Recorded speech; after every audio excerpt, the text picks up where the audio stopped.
Ladies and gentlemen, I don't There know if we are. it's any different, but I tried it out, try to mix it up. Are It's you on a boat? I was on a rowboat. I was going from side to side. Waves were getting heavy. BCIHL waves are getting heavy, that's for sure, because Oh, yeah, playoffs man. are here. It's the 21st episode of In the Corners. Welcome, ladies and gentlemen. It's the UVic hockey broadcast team here. And we have some information about the last week and the results from those games. And then also, we're going to go over our fantasy picks that we picked a couple months ago in the first term and see how those turned out. So that'll be exciting. And then we got some big narratives that you're going to get our take on for the rest of the season. Love it, Reese. Hey, Reese, how are you doing this Oh, intense time of the year?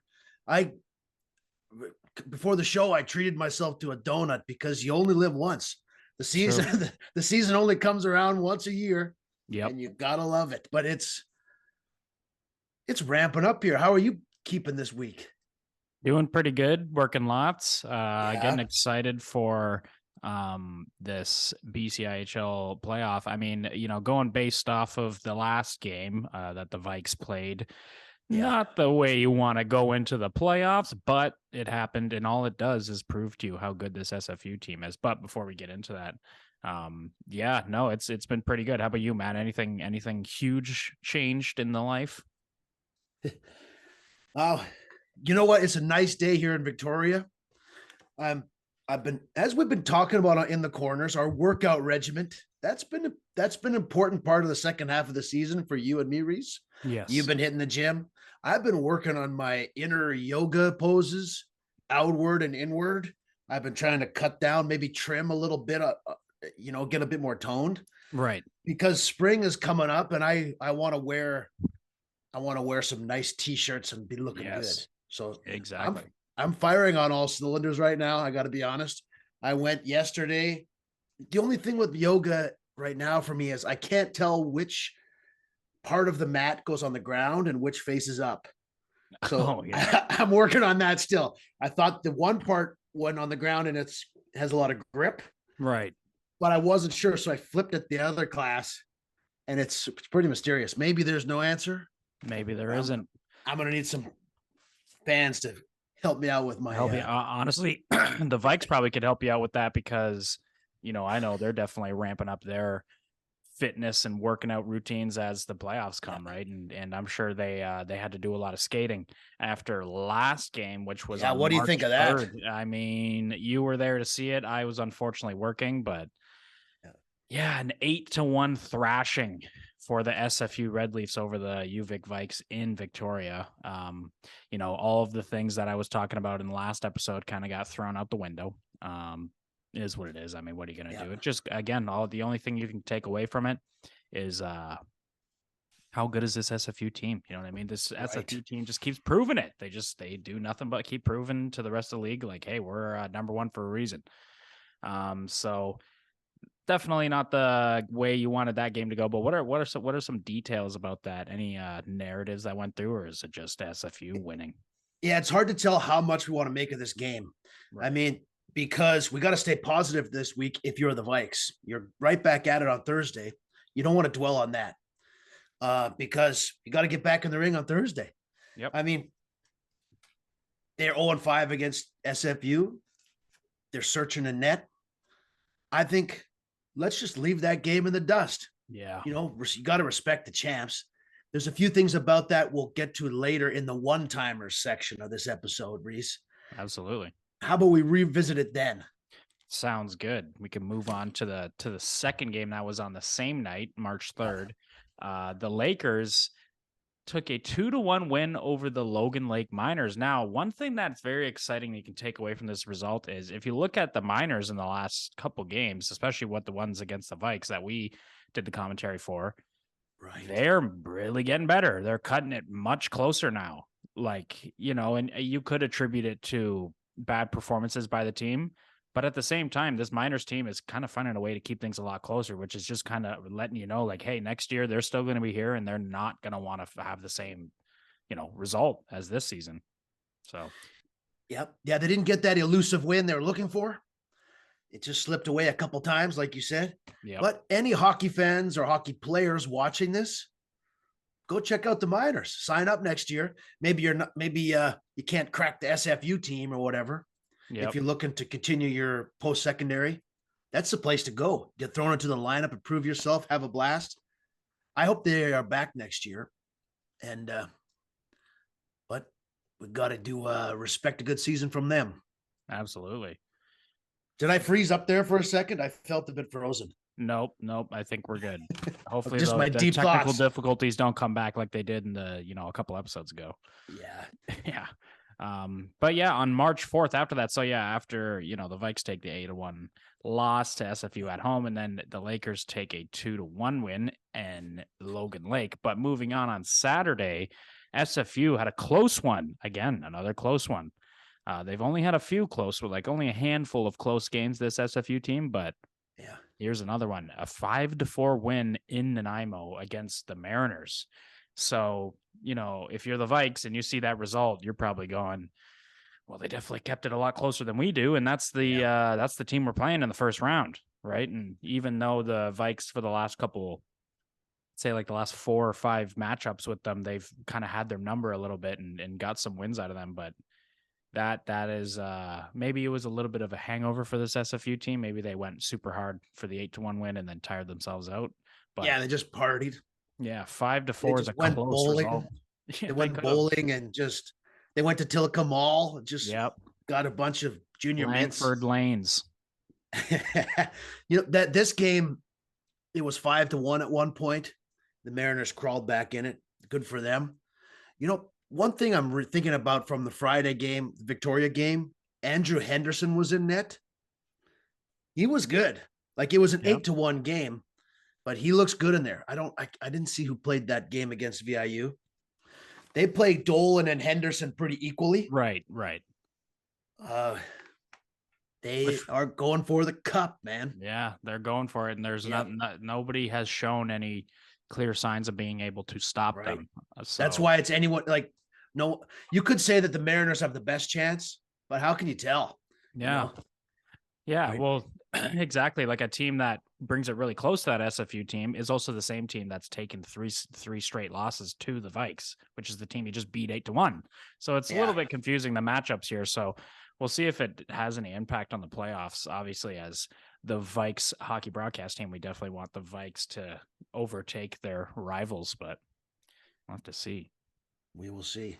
Yeah, well, I was talking with some person close to the SFU team who working for them, and he was telling me about matchups. Just sometimes the chemistry, there's something about an opponent that's just hard to get over the hump.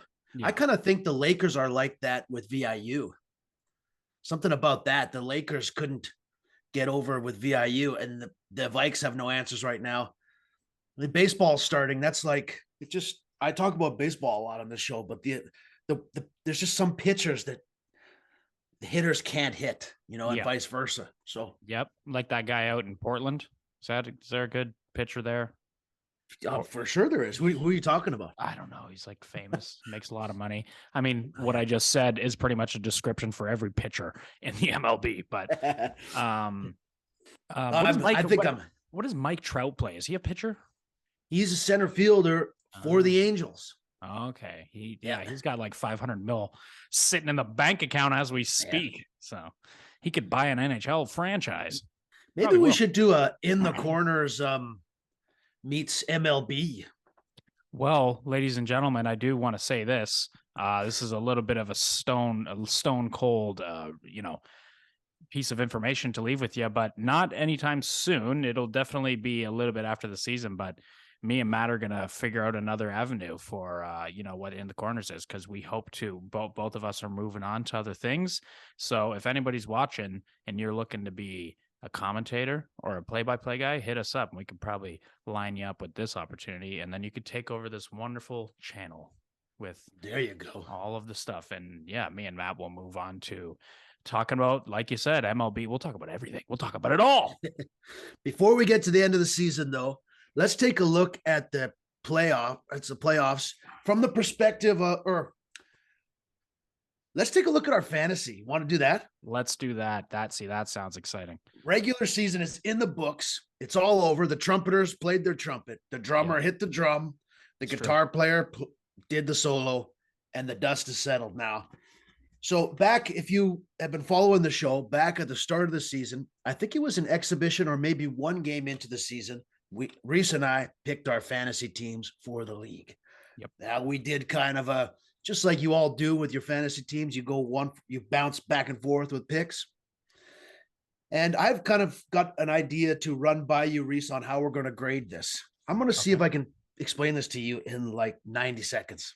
Okay. Okay. Because I came up with this in 10 minutes. It might be total. It might be really out there. It might be baloney. Yeah. Okay. 1 point if your player's in the top 10 of scoring for a forward. Cool. 1 point if your defenseman is in the top 5 for scoring. Ooh. 1 point if you're the goal leader in the whole league. 1 point if you're an assist leader in the whole league. 1 point if you're the penalty minutes leader. Well, for goalies, 1 point for wins, 1 point for games played, 1 point for save percentage. What do you think about that, Reese? Do you like that kind of score sheet option? Absolutely. We'll take a little tally here on our notes. Yeah. Well, I got a little golf scorecard here. Perfect. Done. Speaking of golf, the UVic Vikes right now are in Nevada. They're in just outside of Las Vegas. I can't remember exactly where. Henderson, Ooh. Nevada. That's exactly where they are. Yeah, they're competing in a big tournament. Yeah, let's go Vikes. Hopefully they win that, bring that home. Great. Yeah. Good luck to them. Yeah. Way to go. 4, right? Yeah, a lot of 4s. Apparently you only scream that when you could possibly hit someone. Okay, you don't just do it for fun. No, you don't just say like it it's not a celebratory. Yeah. Like Gattenby just rips one in from the point. It's like if right? Oh man, that's what he's got. He's got a driver. He's got a tailor-made on that one-timer. And Dugo has got that. He's got a nice iron with that accuracy, just going exactly where he wants to put it. But let's get into this fantasy point tally. Okay. So let's start with we'll go like back and forth. So we'll do my first player, your first player. And we'll kind of calculate the points. Oh my God, this might take an hour. Let's do it. Okay. Well, you just blew my mind. I don't know how that's going to work. Let me just give you your points that you got. Okay. Oh, okay. You've already how are you saying you've already calculated? Yeah, I got it done here, man. The golf. Yeah. Preparation. Okay. The preparation is there. Okay, you get a point for Palmer, 2nd in the league. Hilton, 6th in the league. Dunlop, top 10, also the goal leader of the whole thing, 2 points. You get a point for Spears, 7th in the league. You get a point for Braun, 5th in the league. You got 8 points just from your forward group. How about that? I mean, let's go. My forward group. Wicks, assist leader, top 10, 2 points for Wicks. Nolan, top 10, 4th. Nemeth, top 10. And I think that's it. I came in with a 6. So you're ahead with me on the forward group. Oh, wow. Okay. Interesting start. When you look at it, when you look at the paper of all the names, it doesn't look like it's going to be like that, but yeah, I guess I made some killer picks. Mitch you did. Offensively, you're stacked. Mitch Ledyard finished 12th in league scoring. I got robbed on that one.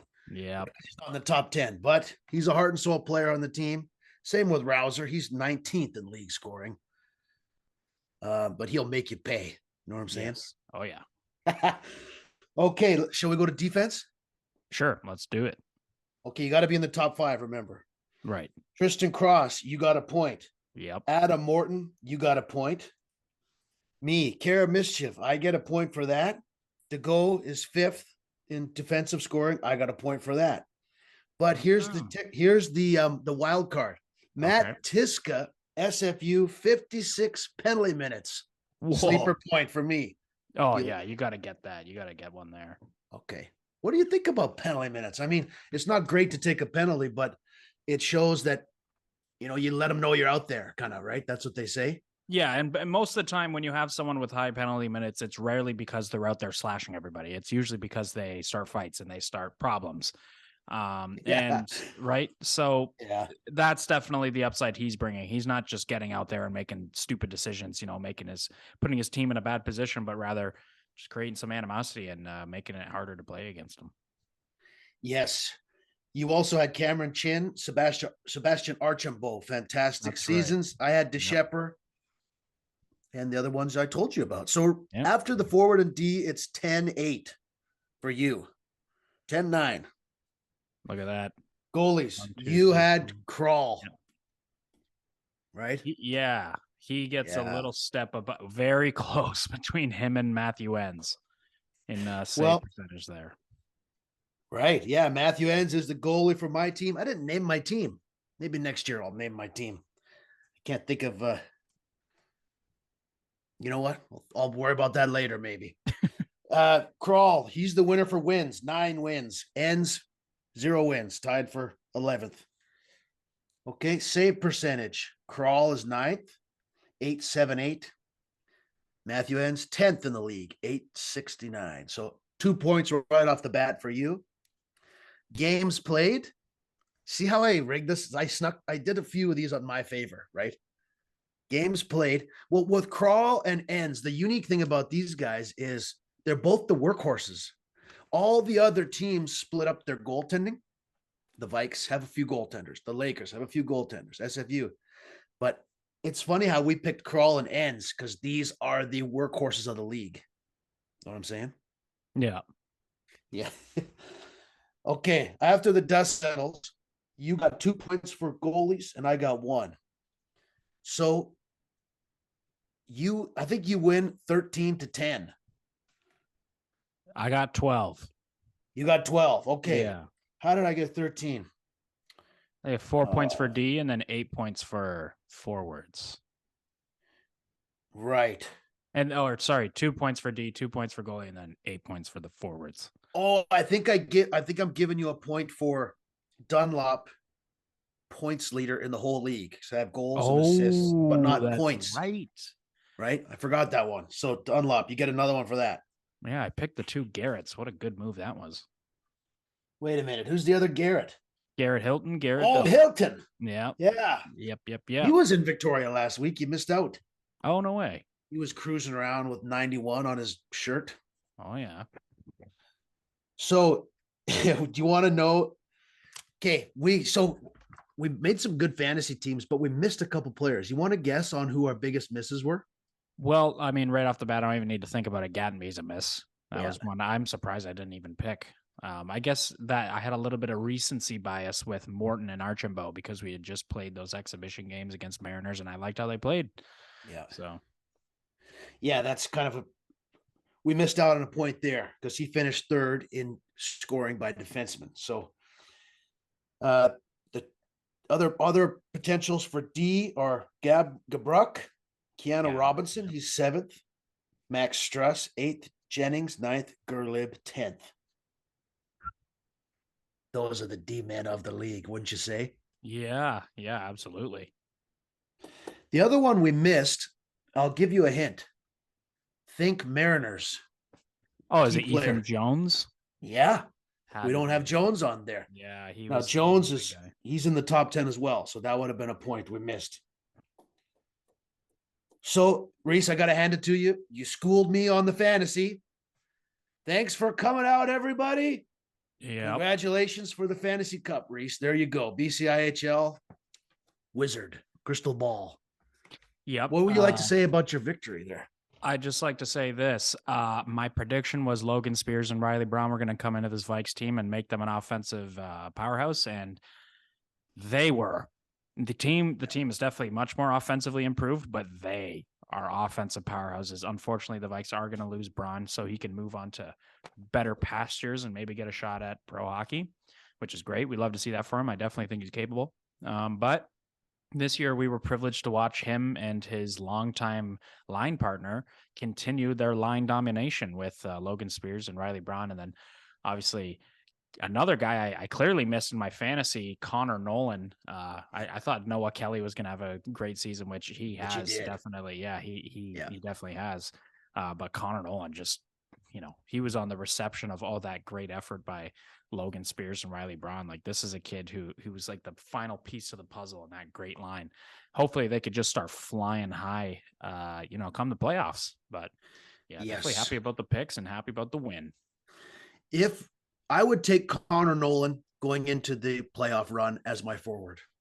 Oh yeah. I'll take, because Nolan's on my team. Right. He plays with a bit of anger, which is unique for a scorer. But it's not. He doesn't give up on the play. He does. No. If he misses a scoring chance, he doesn't look down, and he doesn't do a woe is me. He gets kind of pissed off, right? Then he takes a slap shot. I've seen that in his game from the very first exhibition. So he's rabid to score in that way. That's a really nice quality. So if I were to pick one player going into the playoff from my fantasy team, I'll pick Connor Nolan to make the biggest difference this week. Yeah. How do you like that? I definitely agree. And I think my pick for that would probably have to be, sucks I can't do two players at the same time, but yeah, it's going to be, I'll do a slash here. I'll do Spears / Braun. Those two guys. Yeah. And perfect. Good thing you said Nolan, because if he was there too, I'd just say that line's got to be unbelievable. And that's nothing, to kind of, no disrespect to the rest of the players in the lineup. It's just a matter of these guys are great, and no team has really been able to stop them from scoring, of course, other than SFU, who's literally almost stopped every team from scoring. They need to show up big. They need to bring that fantastic output that they've been putting out this entire season and kind of stuff it all in 3 games, right? For this first round of the playoffs. Yeah. I'm into it. Of course, we could pick some SFU players too. They're going to be around. Yep. But it's going to be a hot weekend. Mariners and Vikes. So, Reese, I've been doing a lot of talking here. Yep. What do you want to do the rest of the show? I have an idea of shooting some one-timers over to you. But just generally, what do you think of this weekend? The Vikes and the Mariners. Give me a little bit on that. Well, I think it's going to be physical. I think the first game will be a little bit of a hockey game in terms of it's just going to be all about the game, the intangibles in terms of physicality, in terms of, drama, in terms of that's not going to be present. It's just going to be two teams trying to win the game. They're just going to try to score. They're going to try to outplay each other and try to just be better hockey teams. Now, I think for the last 2 games in the best of 3 series, or best of 2 series, whatever, they will ramp up the physicality. I could see a lot of hatred being built. I could see a lot of increased rivalry, resulting from this matchup. I think it's going to be no short of drama. I think it's going to be something that everybody's going to want to tune into. It's 2 teams that want to, that have been kind of falling victim to the domination of SFU. But they know that they have, certain things that other teams don't have, which gives everybody a chance. And the thing about hockey is when it comes to the playoffs, literally anything can happen. So it's a huge series. I'd say it's bigger than the finals because, we already know we could probably make a pretty justifiable assumption that SFU is going to beat the Lakers. If they don't, wow. But we can expect SFU to be there. So the only kind of exciting part is who's going to be the opposing team. And that's between the Mariners and the Vikes. I got some takes for you. Let me know what you think of these ideas. Some one-timers. Right. Jacob Drapeau is the most important Vikes player this weekend.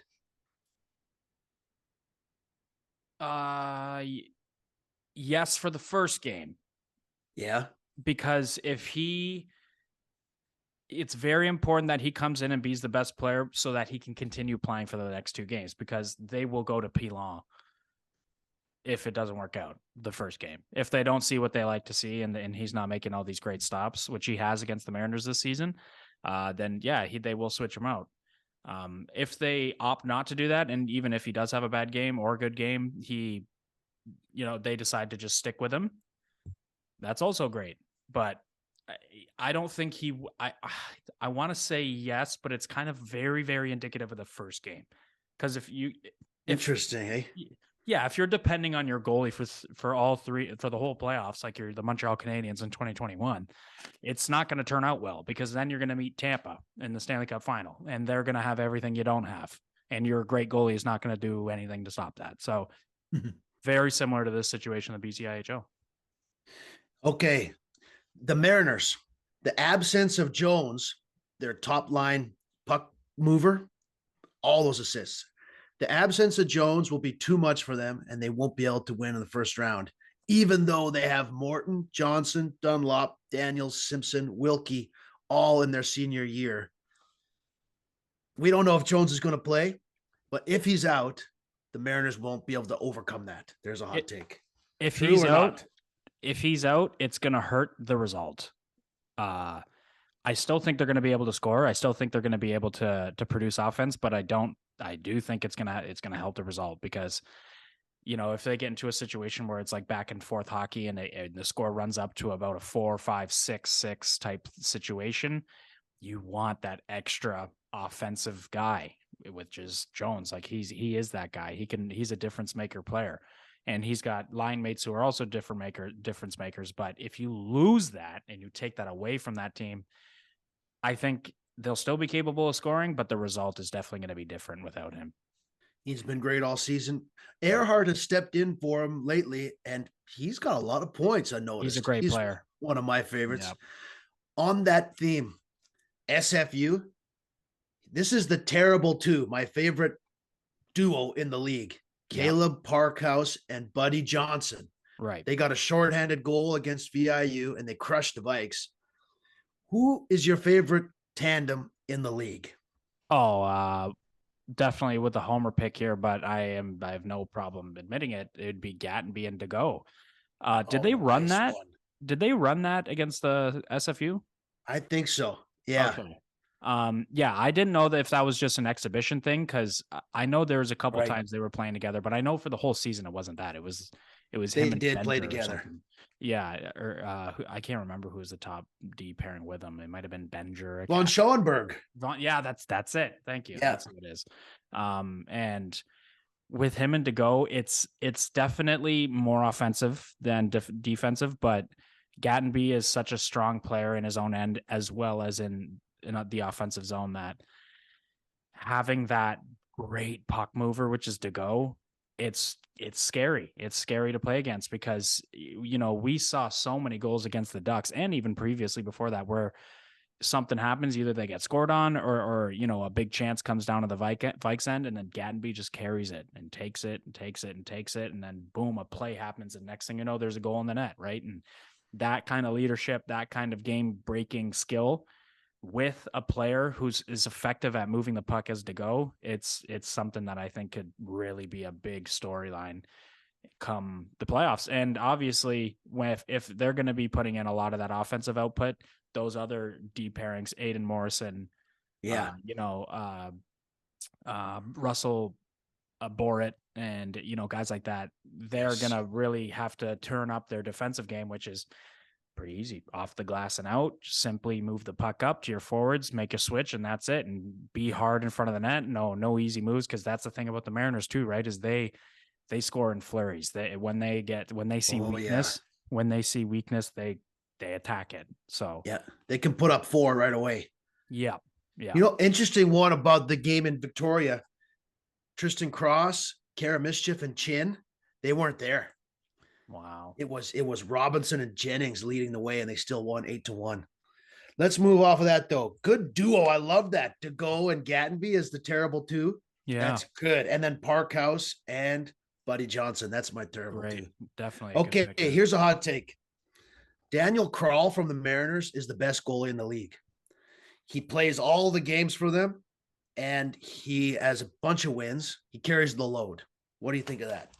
Well, I picked him in my fantasy for a reason. Yeah, this is a great goalie. This is a great BCIHL player, and I think he'll definitely go down as a player that the Mariners will remember. He's had their back, and he's been put through a lot, especially against the Vikes. Like we've just seen us pour it on him, and you know, definitely there's been other matchups too where they've put him through a lot, and you know, no disrespect to the defense of the SFU, but just Krall has been a really good reason why they solidified that second place position.